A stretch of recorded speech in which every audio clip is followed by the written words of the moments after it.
Hey, move over, turkey, and make some room for some salmon this Thanksgiving. In fact, today I'm making a Salmon Wellington that is so gorgeous and will look so perfect on that Thanksgiving table that you'll be giving thanks to me for teaching you how to make it. Now, usually with beef Wellington, we use mushrooms for the filling. In this case, we're going to be using spinach as the main filling. But first, we're going to chop up an onion.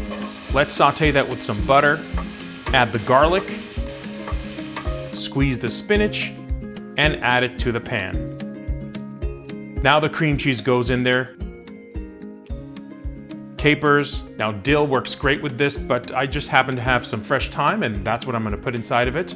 Remove the leaves of the thyme, going backwards and pulling it off with your finger. If there's still long stems in there, chop it up with a knife.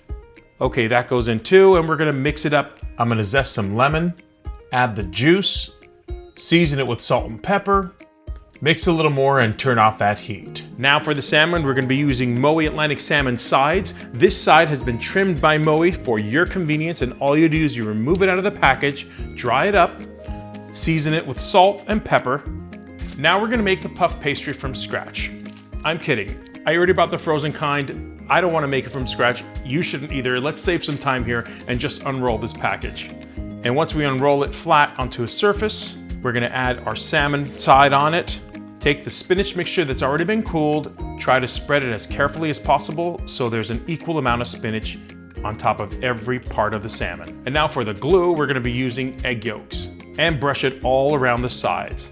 The same size puff pastry goes on top, and use your fingers to kind of press gently until it seals it. Go ahead and brush some of the egg yolk on top.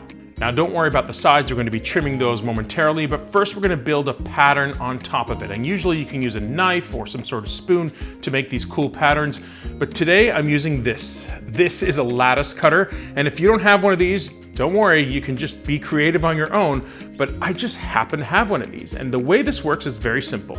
You're going to lay down a third puff pastry sheet on some floured surface, and then you're going to use the lattice cutter to cut the pattern all the way through. Once you pull it apart, you'll start seeing this really cool shape. Lay it right on top. Let's trim the sides. And don't worry if the lattice hasn't fully opened on some parts, it's still gonna look amazing, I promise. You see these open diamond patterns on top? I'm gonna grab some capers and just dot it with my finger. Now pop it into the oven at 400 degrees for about 30 to 35 minutes. And out of the oven, you'll have a Salmon Wellington that'll make your turkey blush on the Thanksgiving table. Inside, the salmon is moist and tender. The savory and creamy spinach pairs perfectly with the salmon, and that beautiful golden brown buttery crust is something to be grateful for this Thanksgiving.